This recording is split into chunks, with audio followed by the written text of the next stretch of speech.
Voilà,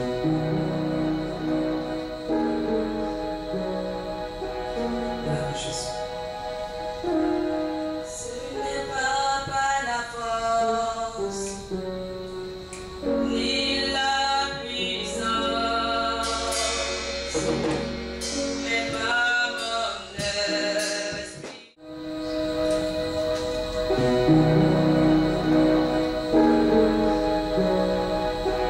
Voilà, Jésus.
Ça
prier pour toi-même, et tu vas aussi prier pour l'homme de Dieu, au nom de Jésus-Christ.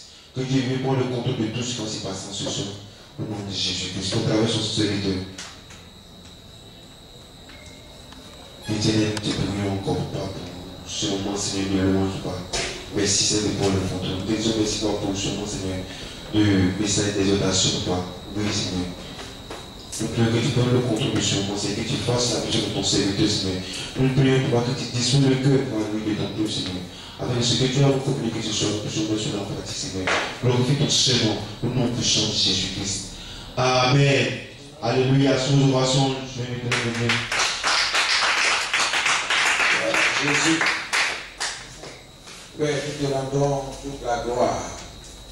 Nous voulons te dire merci pour ta fidélité et ta bonté. Merci parce que tu es avec nous.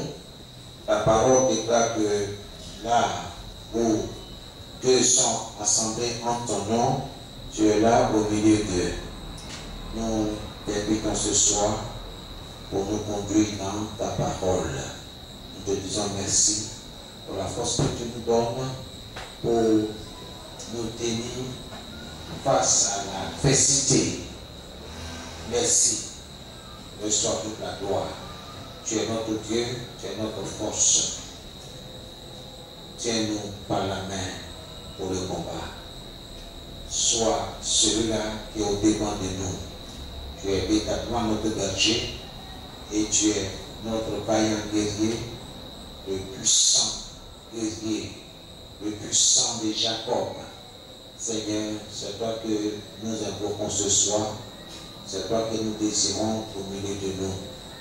L'heure est venue pour écouter ta parole et que ta mise en pratique soit évidente dans notre vie. Que l'honneur et la gloire reviennent au nom de Jésus. Amen. Que Dieu soit béni. Nous continuons notre exhortation dans le livre d'Ésaïe 54, le verset 14 à 17. Ésaïe 54, verset 14 à 17. Gloire à Jésus. Je lis la parole dans la version Louis Simon. Tu seras affermi par la justice. Bannis l'inquiétude, car tu n'as rien à craindre. Et la frayeur, car elle n'approchera pas de toi. Si l'on forme des complots, cela ne viendra pas de moi. Quiconque se liguera contre toi tombera sous ton pouvoir. Voici, j'ai créé l'ouvrier qui souffle le charbon au feu et qui fabrique une arme par son travail. Mais j'ai créé aussi le destructeur pour la briser. Toute arme forgée contre toi sera sans effet. Et toute langue qui se lèvera en justice contre toi, tu la condamneras. Tel est l'héritage des serviteurs de Dieu, tel est le salut qui viendra de moi, dit l'Éternel. Amen. Toute arme forgée contre toi sera sans effet. Dans notre passage principal, c'est-à-dire Luc 18, le verset 1 à 8. Le verset 7 et le verset 8 nous intéressent. Là, le Seigneur, en racontant cette parabole à ses disciples, pour montrer qu'il faut prier et ne point se décourager. Il faut toujours prier et ne point se relâcher. Alléluia. Et Jésus termine par cette question. Et Dieu ne fera-t-il pas justice à ses élus qui crient à lui nuit et jour? Et tardera-t-il à leur égard? Et le Seigneur répond, non. Dieu leur fera promptement justice. Dieu leur rendra vite justice. Alléluia. Donc la fois passée, nous avons découvert à travers l'agissement de ce mauvais juge certaines armes qu'il utilise, sinon qu'il a utilisé contre cette femme.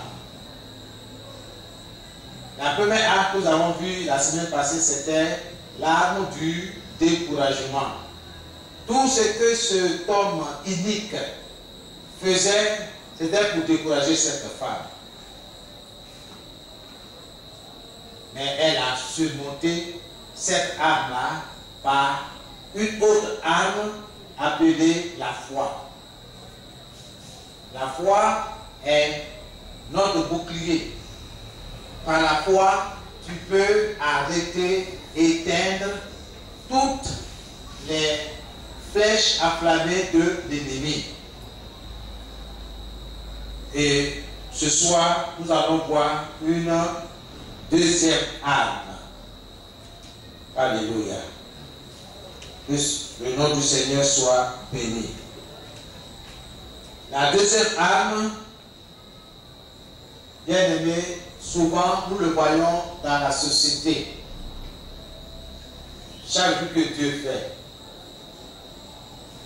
rien n'est nouveau sous le soleil. La femme se retrouve, n'est-ce pas, face à un juge qui a plein pouvoir. Nous avons vu un fondé de pouvoir, donc une autorité. L'arme de la loi du plus fort.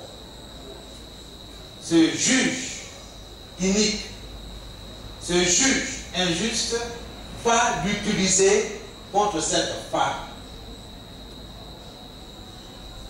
D'autant que cette arme se trouve dans le statut social de ce juge. Parce qu'il incarne la loi, l'autorité. Donc il veut utiliser cette position sociale pour impacter, pour influencer cette femme. Bien-aimé, que le nom du Seigneur soit béni. Il dit dans sa parole, tu seras affermi par la justice. Tu seras affermi. Dans d'autres passages, il dit, tu t'appuieras sur la justice. Or, quand on parle de justice, on parle de droit. Le Seigneur a posé des questions. Dieu ne fera-t-il pas justice à ses enfants, à ses élus, à ceux qu'il a choisis? Ne leur fera pas justice? La Bible dit, il leur fera promptement justice. Alléluia. Pour la veuve, le statut social du mauvais juge importait peu.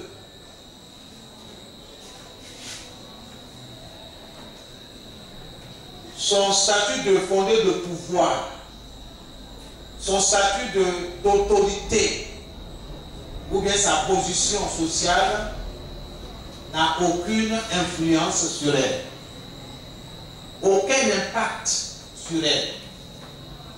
Vous voyez, à cause de cette âme qu'elle a, la foi, elle allait chaque jour, chaque soir, pour dire à cet homme injuste, rends-moi justice.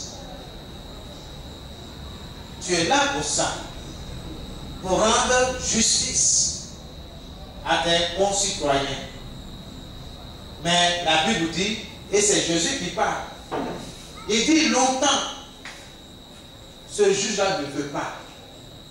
Il refuse. Donc, dans son refus-là, il faut voir ce qu'il est en train de faire. Mais la femme ne se décourage pas. Parce que son titre, son fondé de pouvoir n'a aucune influence sur elle. Elle n'est pas effrayée devant ce juge dans sa quête de justice. Mais laisse-moi te dire qu'elle est dans une bataille juridique.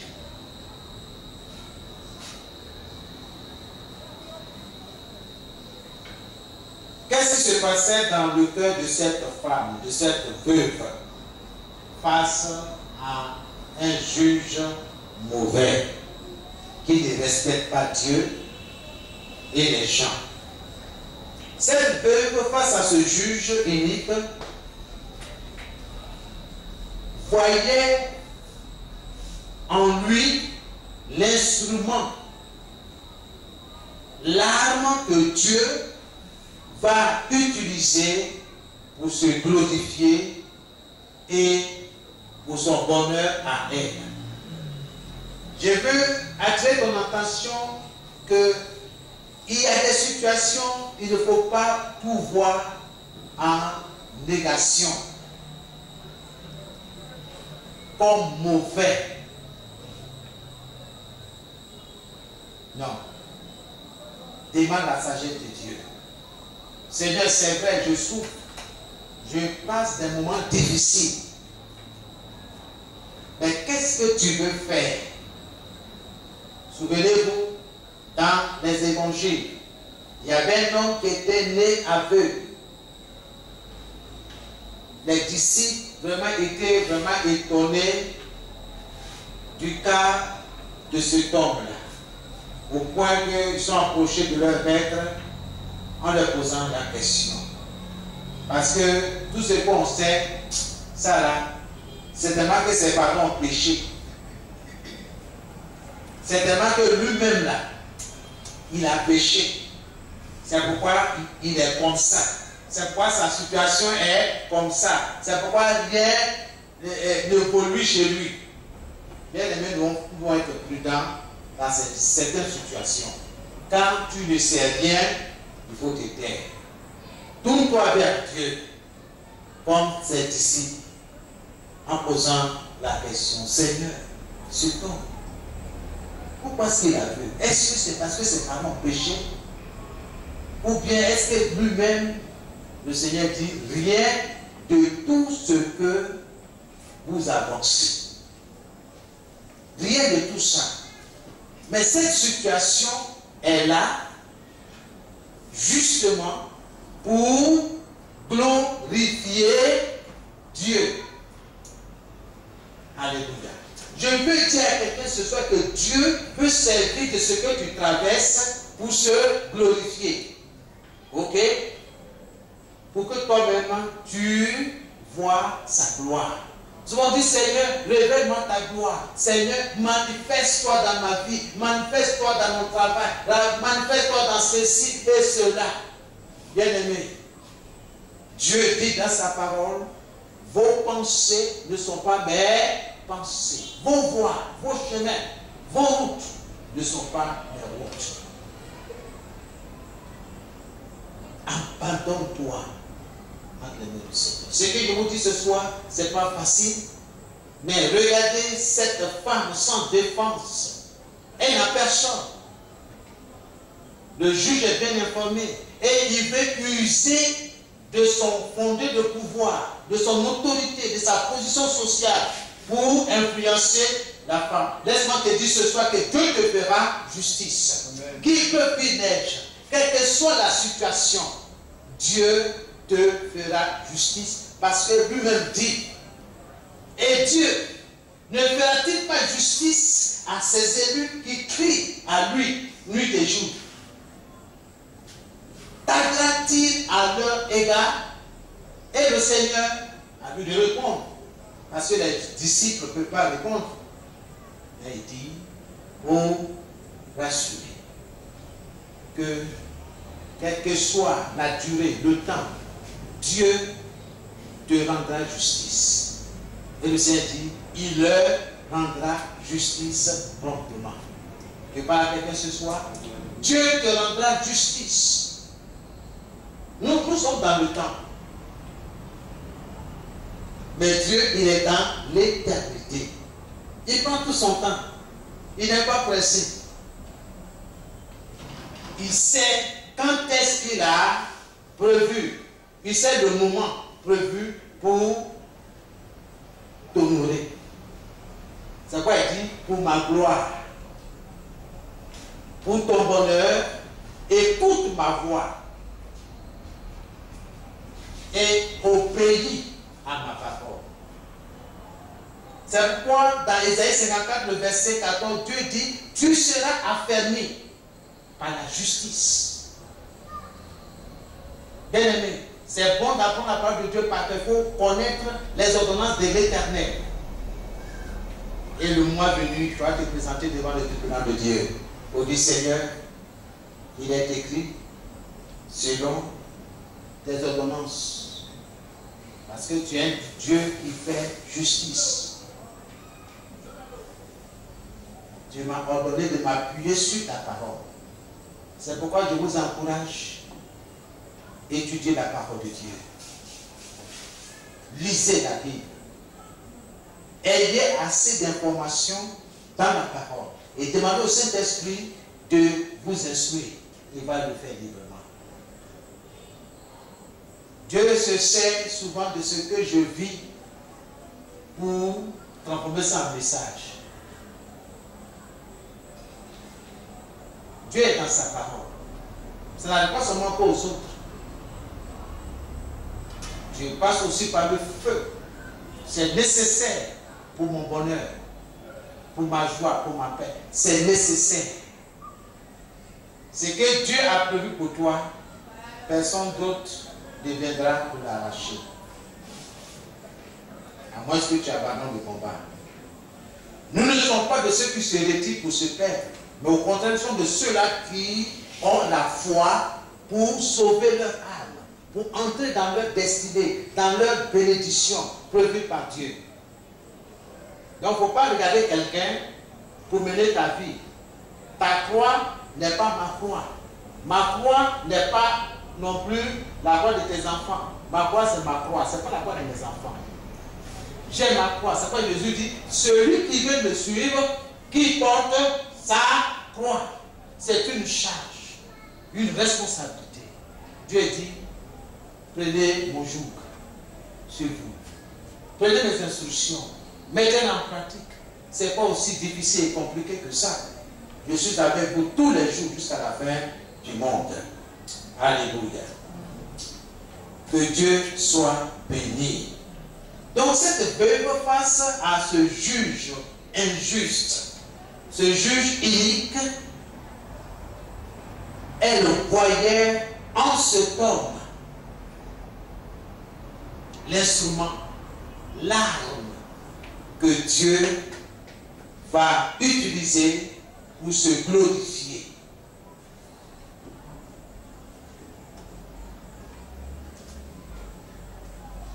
Et aussi pour la bénir. Oui, c'est cela, bien aimé. Dans Proverbe 21,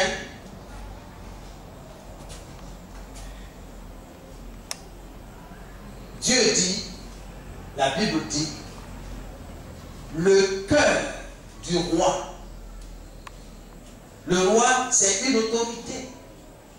Peu importe qui tu as devant toi.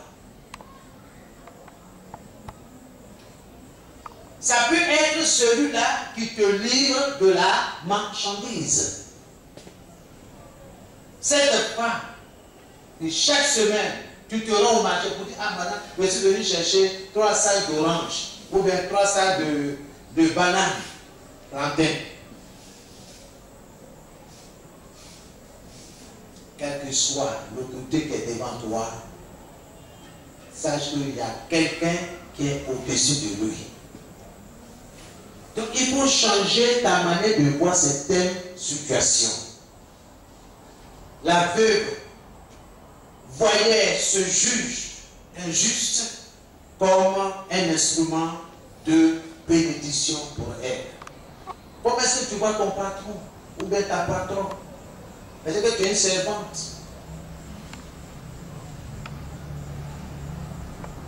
Tu sais quelque part comme domestique. Comment est-ce que tu vois ta patronne? Souvent on entend, elle est méchante.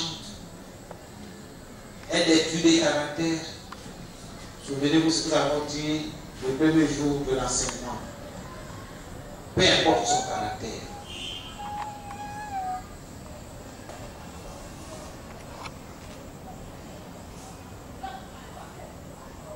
Elle voyait ce juge comme un instrument de bénédiction pour sa vie, pour sa maisonnée.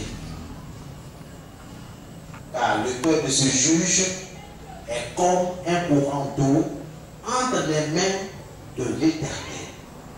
C'est ça que le Proverbe 21 dit, déclare.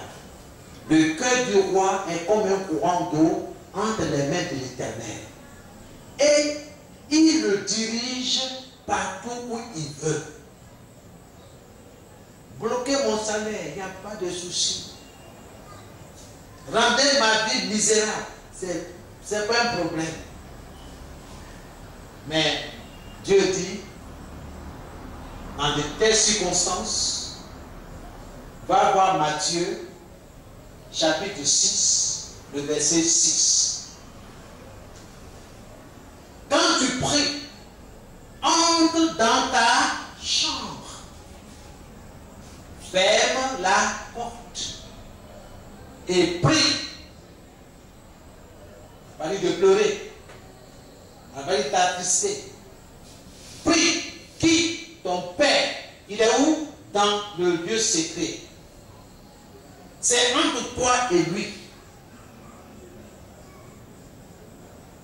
Prie ton Père qui est dans ce lieu secret qui te voit et qui te le répondra. Dieu va te répondre. Dieu va te récompenser. Dieu agira en ta faveur. C'est pourquoi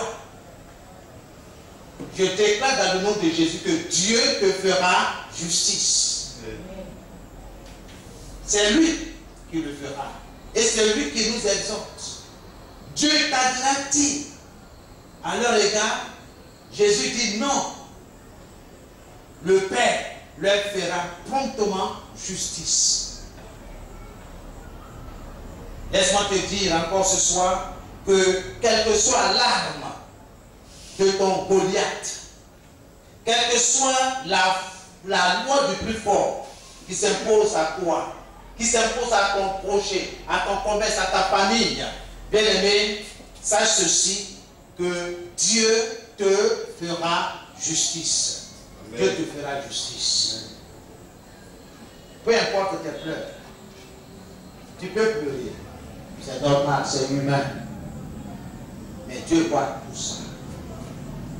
Tu as dû prier aux yeux de Dieu. C'est quoi le Seigneur a pris le temps pour parler à ses disciples. Il n'a pas parlé à la foule. Cette parabole, c'est pour les disciples.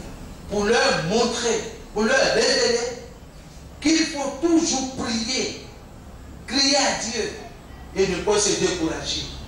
Parce qu'on ne voit pas, on est découragé, on change d'église. Parce qu'on ne voit pas, on se promène. Ce n'est pas ce que Dieu a dit. Vous vous souvenez-vous de cette femme qui était malade depuis 18 ans en Israël? elle avait une bosse qui la rendait vraiment difficile dans ses mouvements. Jésus était là. Mais ce jour, Jésus est entré dans sa synagogue, c'est-à-dire dans son église, dans sa cellule de prière.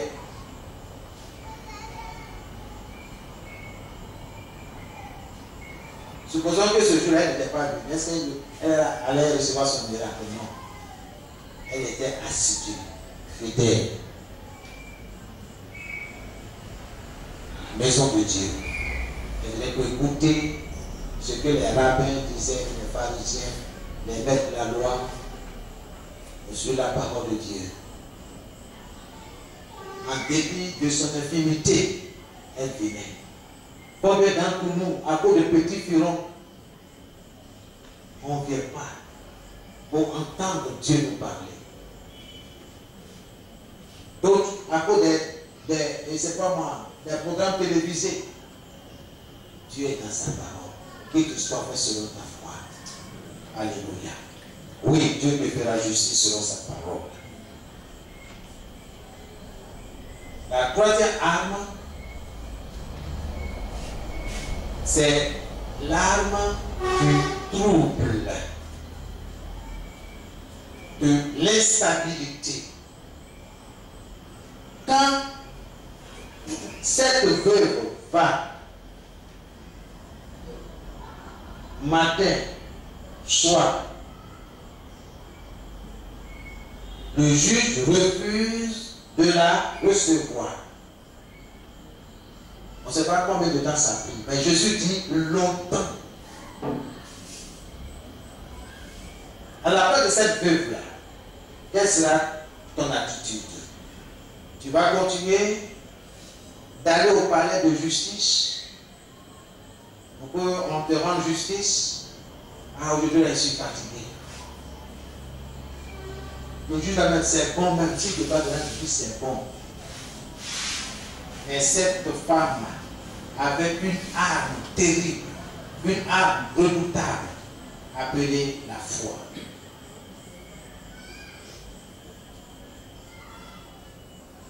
Cette arme redoutable est capable de renverser des montagnes, nous dit la parole de Dieu. Qui es-tu, Zorobabel? Devant. Qui es-tu? Montagne. Tu seras aplani. Regardez bien dans l'évangile. Jésus dit, longtemps il refusa.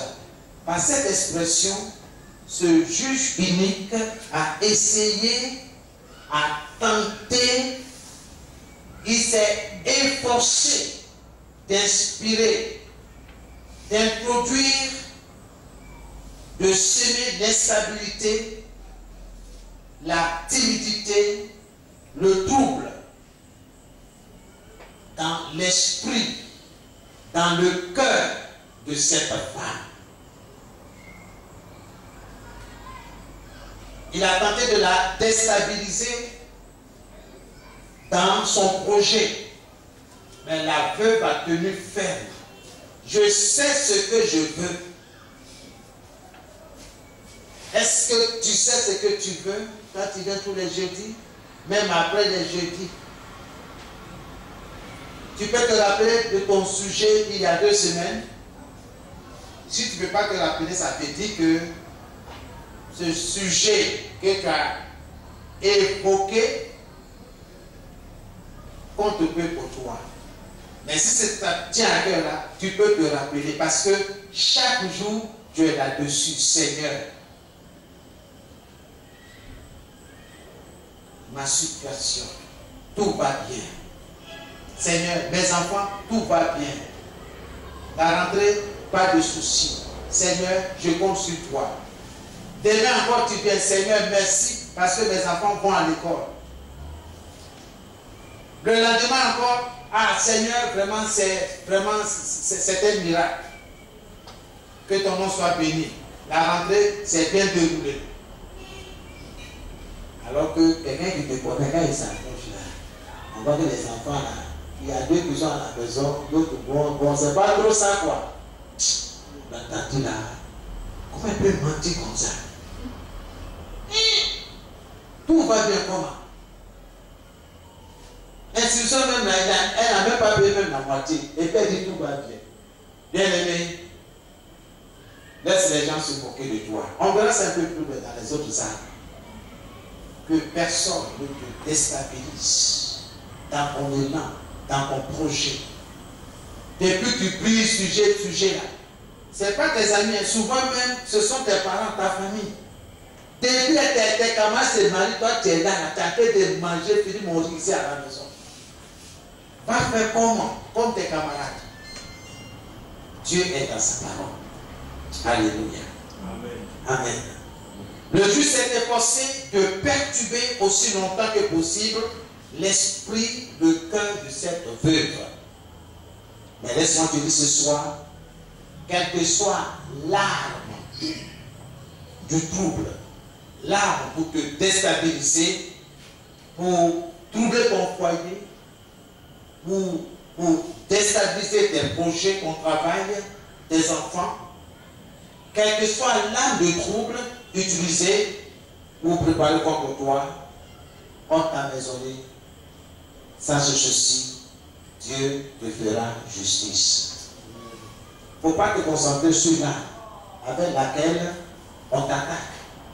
Dieu a dit dans Isaïe 54, toute arme forgée contre toi sera sans effet. L'arme ne va même pas fonctionner, même atteindre son objectif. Dieu a parlé. Il faut t'appuyer sur ce que Dieu a dit. Toute arme forgée contre moi ne prospérera. Point au nom de Jésus. Ayez foi en Dieu. Ayez foi en sa justice. La parole dit, la foi vient de ce qu'on entend. Et ce qu'on entend vient de la parole de Christ, la parole de Dieu. Tu veux être ferme dans la foi, il faut t'approprier la parole de Dieu. Pas le langage de Dieu. Quand Dieu dit, il te fera justice, déclare, mon Dieu me fera justice. Il fera justice à mes enfants. Il fera justice à mon foyer. Il fera justice à mon travail, à mon projet. Il fera justice à mon époux, dans son service, dans son travail. Tous ceux qui s'apprennent à lui, Dieu rendra justice à mon mari. Voici le langage. Vous voyez, vous les sorciers de la SGBCI là, vous êtes vaincus. Alléluia. C'est pas comme ça. C'est pas comme ça. Pas devant Dieu. Rappelle au Seigneur ses paroles. Amen. Donc, sur les 6 armes, nous avons vu la moitié aujourd'hui. Amen. Donc, n'oublie pas ces armes. N'ayez pas peur. Dieu est avec toi. Soyez bénis. Le jeudi prochain, nous allons voir le 4e, le 5e et le 6e. Amen. Que Dieu nous aide. Et ce soir, tu vas prier. Tu vas parler à Dieu. Dieu est dans sa parole.